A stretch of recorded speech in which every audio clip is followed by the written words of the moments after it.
Bien-aimés, bonjour. Je vous salue dans le nom de Jésus-Christ. Que la grâce et la paix de l'Éternel soient avec vous. Que le Seigneur vous bénisse ce matin, qui vous accorde la grâce, qui vous accorde l'amour, qui vous accorde la paix et qui vous accorde sa miséricorde, afin que chacun de nous qui avions été appelés pour la gloire de Dieu soit ferme et marcher dans les pas de l'Éternel des armées. Je suis votre bien-aimé, l'apôtre Franck Montondi, et je suis chargé de vous donner un message ce matin pour que nos cœurs soient édifiés, affermés pour la gloire de notre Seigneur Jésus-Christ. Nous allons prier. Père, merci pour la grâce que tu nous accordes. Merci beaucoup pour ce matin. Merci pour le privilège que tu nous as donné d'être parmi les vivants. Le privilège que tu nous as donné d'être toujours tes enfants, les chrétiens que nous sommes, Seigneur. Que toute la gloire te soit rendue, que tu en sois glorifié.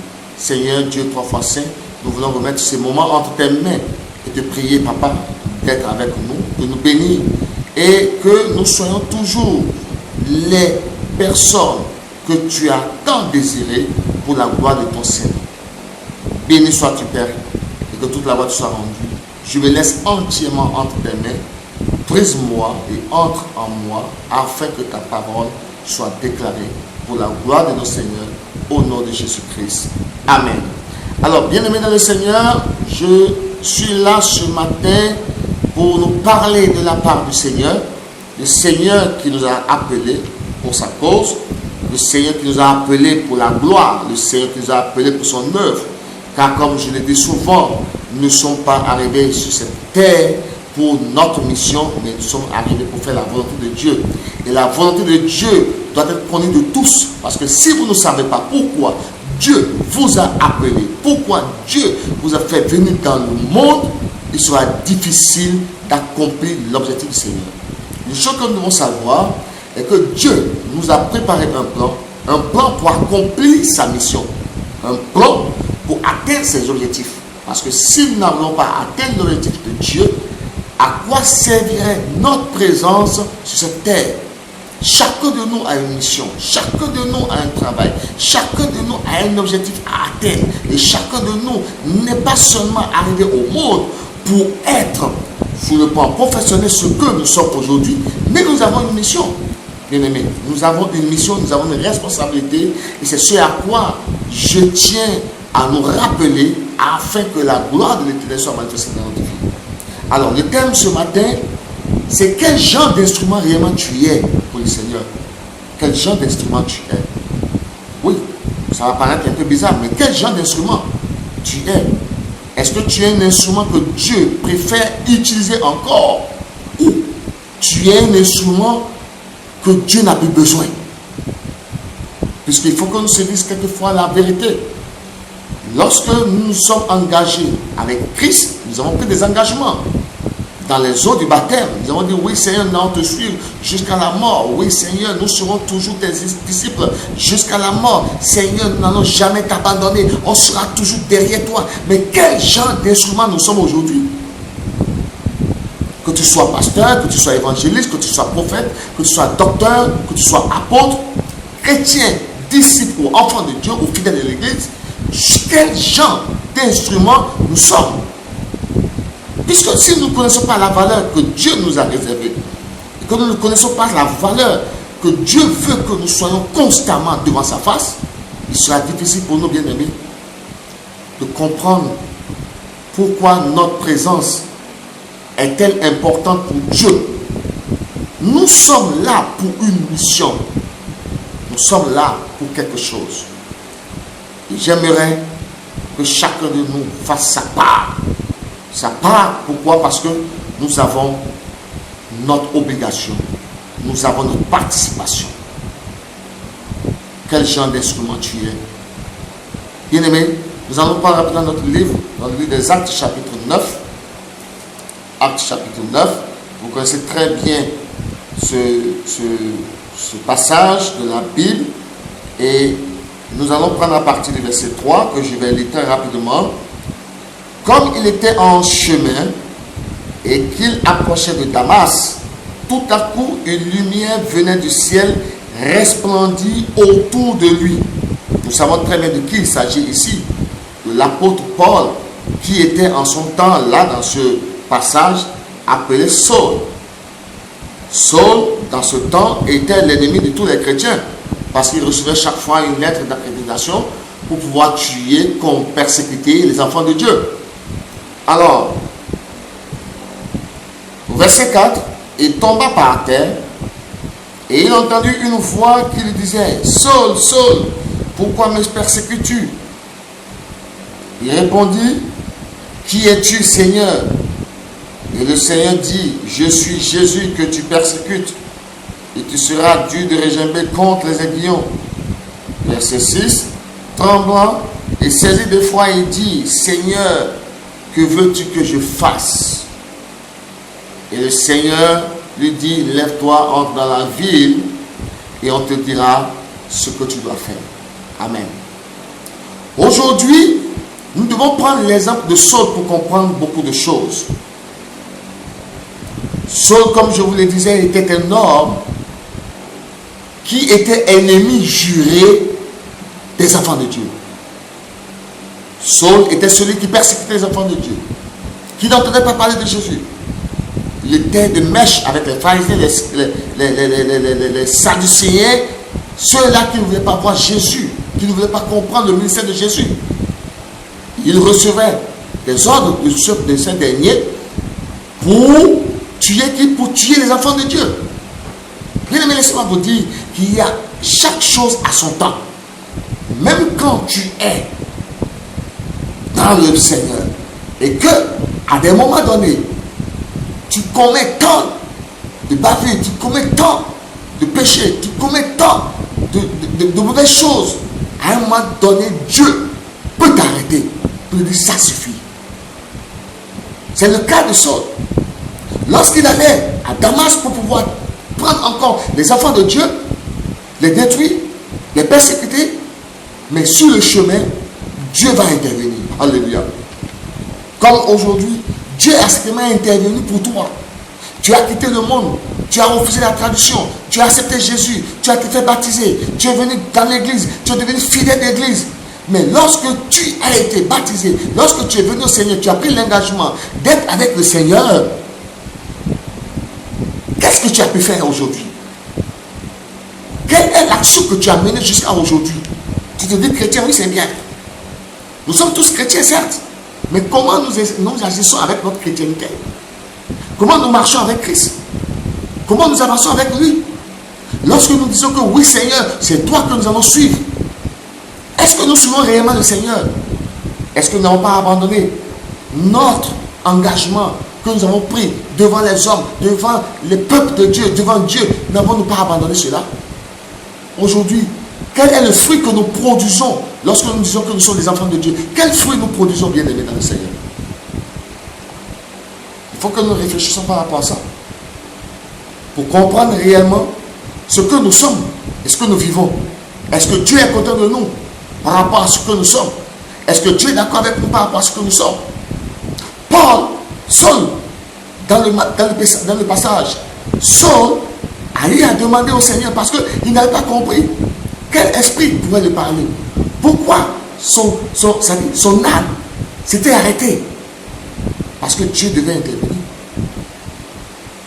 Dieu lui dit: mais Saul, pourquoi tu me persécutes? Mais vous devez comprendre que lorsque nous persécutons une seule personne, notre frère, notre soeur, quelqu'un dans le monde, qu'il soit païen ou chrétien, c'est Dieu que nous persécutons. Oui, c'est Dieu que nous persécutons.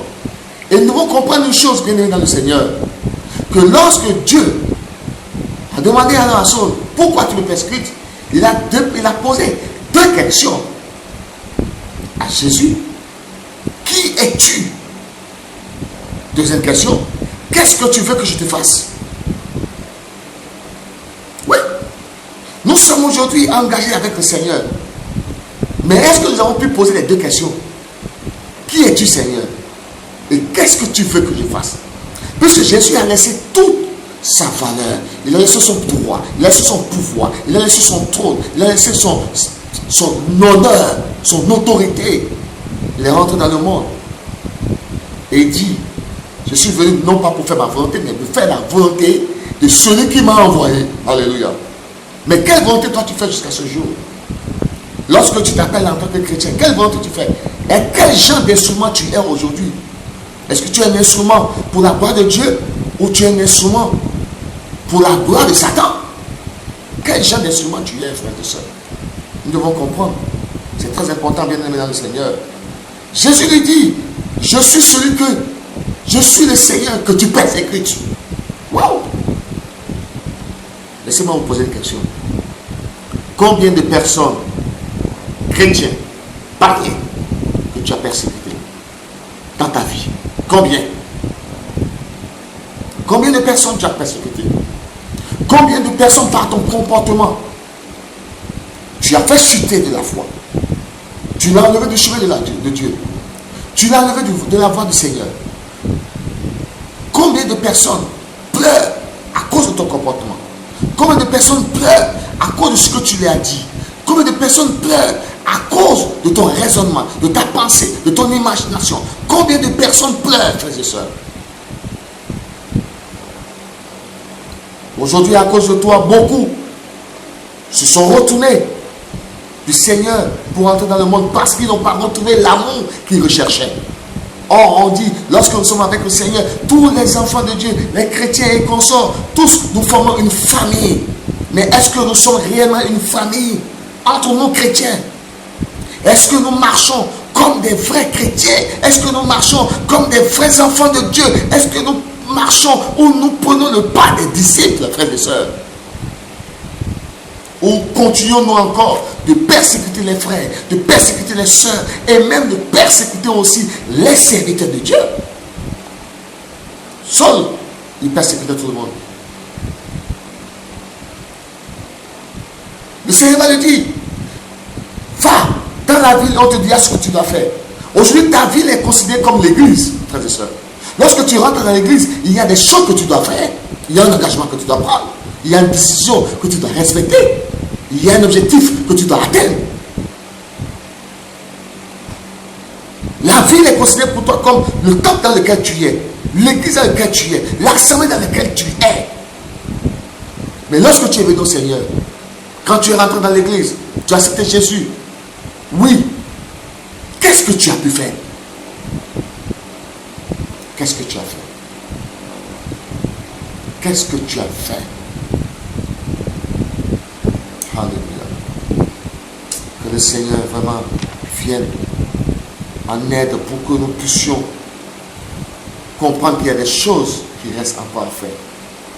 Donc voyons que les païens ne sont pas bons, qu'ils sont mauvais. Mais en réalité, laissez-moi vous dire que les plus mauvais aujourd'hui se trouvent dans les églises. On ne peut plus avoir confiance en un frère ou en une soeur. Non. Pensez-vous qu'il y a l'amour dans l'église? Non. Il n'y en a pas. Il n'y en a pas, frères et sœurs. Peux-tu faire confiance à un chrétien aujourd'hui? Non. Très peu. On peut en faire confiance actuellement. Mais la majorité, on ne peut pas leur faire confiance. Parce que lorsque tu donnes ton doigt, on finira par t'arracher la main et on finira par te prendre le bras. Alléluia. Aujourd'hui, nous avons dévié de la voie de Dieu. Nous avons dévié de la pensée de Dieu. Et nous avons choisi faire la volonté, notre propre volonté. Est-ce que tu es un bon instrument? Instrument de destruction? Instrument de commérage, de calomnie, de querelle? Quel genre d'instrument tu es? L'instrument qui parle mal de l'autre, qui fait des médisances contre les autres, l'instrument qui détruit la vie des autres, l'instrument qui tue spirituellement les autres. Quel genre d'instrument tu es? Lequel tu es? Saul ne savait pas qu'il devait être un jour un meilleur instrument pour le Seigneur. Il sait qu'il a commis des temps de péché, il a détruit, il a tué, il a persécuté. Mais aujourd'hui, il a été le plus grand apôtre à faire l'œuvre de Dieu. Alléluia. Et toi aujourd'hui, ce matin, quel engagement tu prends? Depuis que l'église est fermée, à cause du coronavirus, qu'est-ce que tu es en train de faire pour relever le moral de ceux qui sont affaiblis, pour accompagner les frères, les sœurs dans leur affermissement, pour leur donner de l'amour? Qu'est-ce que tu es en train de faire aujourd'hui? Tu penses qu'à toi seul. Tu penses à toi seul, frères et sœurs. Combien de fois as-tu posé cette question depuis que tu es avec le Seigneur? Qu'est-ce que tu veux que je te fasse, Seigneur? Qu'est-ce que tu veux que je te fasse? Tout ce que nous recherchons aujourd'hui, c'est quoi? On court derrière quoi, bien-aimé? Nous courons derrière le luxe, nous courons derrière ce que nous allons manger, ce que nous allons boire, notre travail, le mariage, comment avoir des enfants, comment avoir une belle voiture. C'est nos pensées, mais qui sont plus mondaines. Mondaines, je vous dis. Ce ne sont pas les pensées que Dieu recherche en nous. Puisque tout ceci-là ne sera pas demandé devant le Seigneur lorsqu'il reviendra. Mais il va te demander, mais les talents que je t'ai donnés là, qu'est-ce que tu as pu faire avec ça? Tu as fait quoi avec le talent du Seigneur? Les talents que tu as donnés, tu as fait quoi? Tu as pu faire quoi avec ça? Ça, c'est la question que Dieu va nous poser. Nous devons cultiver notre vie pour être de meilleurs instruments au Seigneur. C'est très important. Mais aujourd'hui, quand nous faisons le bien de notre vie, est-ce que nous pouvons évaluer notre vie? Lorsque nous nous regardons, est-ce que nous pouvons dire oui, nous avons fait un travail juste, comme l'apôtre l'a dit par la suite, j'ai combattu le bon combat, j'ai achevé la course et j'ai gardé la foi. À quel niveau nous sommes aujourd'hui? Dieu nous a choisis pour être un bon instrument, comme Christ. Puisque Jésus a été choisi par son Père pour venir sur la terre, pour mourir à cause de nos péchés, pour se faire sacrifier. Mais aujourd'hui, nous, qu'est-ce que nous faisons pour Jésus? Qu'est-ce que nous faisons? Jésus a accepté d'être un bon instrument. Et nous sommes quel genre d'instrument aujourd'hui? Est-ce que nous pouvons être des martyrs pour le Seigneur? Est-ce que nous pouvons accepter d'être persécutés pour le Seigneur? Est-ce que nous pouvons accepter de donner notre vie pour le Seigneur? Dites-moi, qu'est-ce que le Seigneur veut de nous? Nous nous sommes écartés de notre mission. Ça, c'est la vérité. Nous nous sommes écartés de notre mission. Je vous dis la vérité. Et il faut que nous reprenions le vrai chemin, notre engagement à pouvoir suivre le Seigneur, à marcher avec lui comme cela se doit. Sinon, nous allons tout perdre. Pensons-y. Pensons-y, frères et sœurs. Sinon, nous allons tout perdre. Jésus dit, dans Jean 6, verset 38, il dit, je suis descendu, non pas pour faire ma volonté, mais celle de mon Père qui m'a envoyé. Et il va bien plus loin dans le chapitre 4, verset 34, il dit, ma nourriture est de faire la volonté de celui qui m'a envoyé et d'accomplir son œuvre.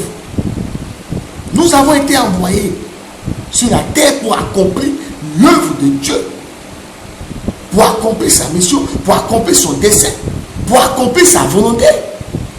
Nous avons été envoyés sur la terre pour la grande commission.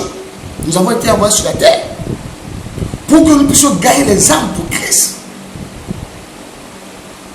pour avancer l'œuvre de Dieu, réduire le royaume de Satan. Et notre instrument, c'est pour faire quoi?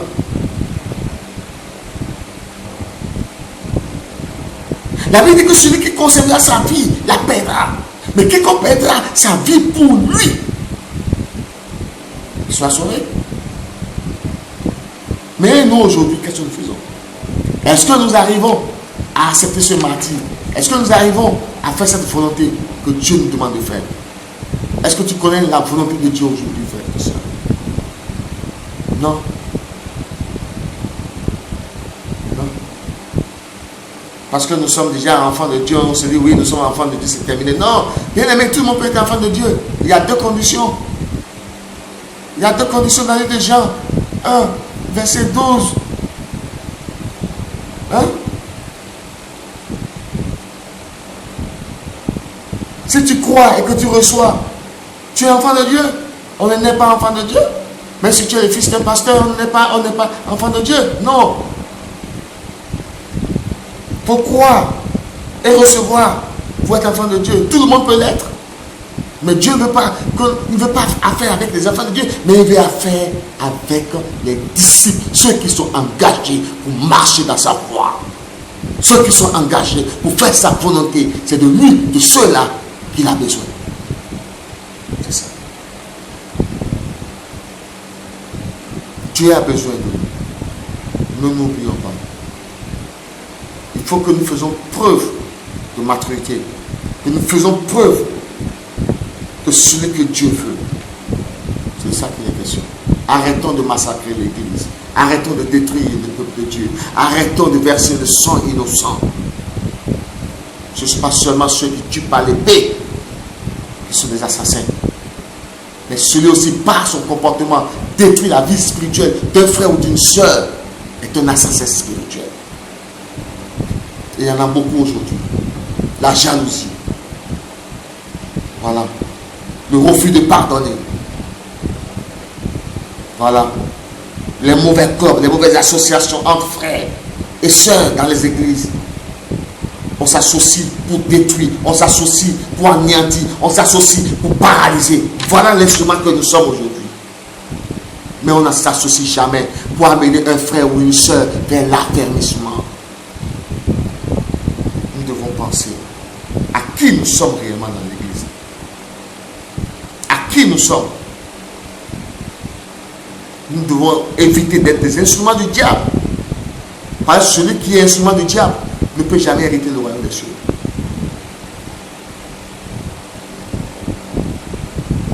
Nous voulons des instruments qui cherchent à avoir des positions, qui cherchent à avoir une place, une responsabilité, alors que votre comportement, votre manière de vivre ne sont pas agréables devant Dieu.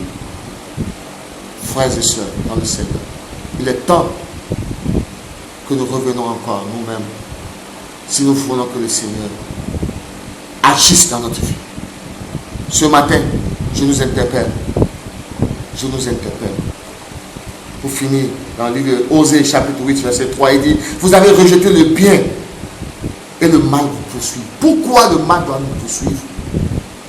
Chers frères et sœurs, pourquoi le mal doit nous poursuivre? Nous sommes des chrétiens. Marchons selon la volonté de Dieu. Soyons les imitateurs de Christ. Et soyons les vrais instruments que Dieu a besoin. Pour sauver le monde, pour sauver l'humanité. Agissez dans cela. Et vous allez voir que Dieu ne nous abandonnera pas. Il est prêt à avancer avec nous. Il est prêt à marcher avec nous. Il est prêt à se manifester dans la gloire. Et si nous sommes nés de Dieu, nous devons éviter de pécher. Et nos instruments ne doivent pas être des instruments qui conduisent le peuple, qui conduisent les enfants de Dieu dans la destruction. Beaucoup de fidèles aujourd'hui pleurent. Certains se disent même, voilà, je sais abandonner le monde, j'ai laissé le monde, je suis venu dans le Seigneur, pensant trouver l'amour entre frères et sœurs, mais je me retrouve entre le fer. Entre les fers. On nous presse jusqu'à ce qu'on est obligé de partir, d'abandonner l'église. On nous juge Qui es-tu pour juger? Lorsque tu juges, et toi-même, est-ce que tu t'es jugé toi-même pour savoir qui tu es? Les loups tapis dans le peuple. Des loups tapis qui agissent. Bien-aimés, il est temps que nous nous ressaisissions, que nous changeons de comportement. Si nous voulons que le Seigneur nous aide. Ce matin, je nous exhorte, frères et sœurs, à marcher comme des enfants de Dieu et à être des bons instruments, afin que la couronne qui nous est destinée nous soit donnée dans le nom de Jésus-Christ. Je vous dis shalom, que Dieu vous bénisse dans le nom de Jésus-Christ. Amen.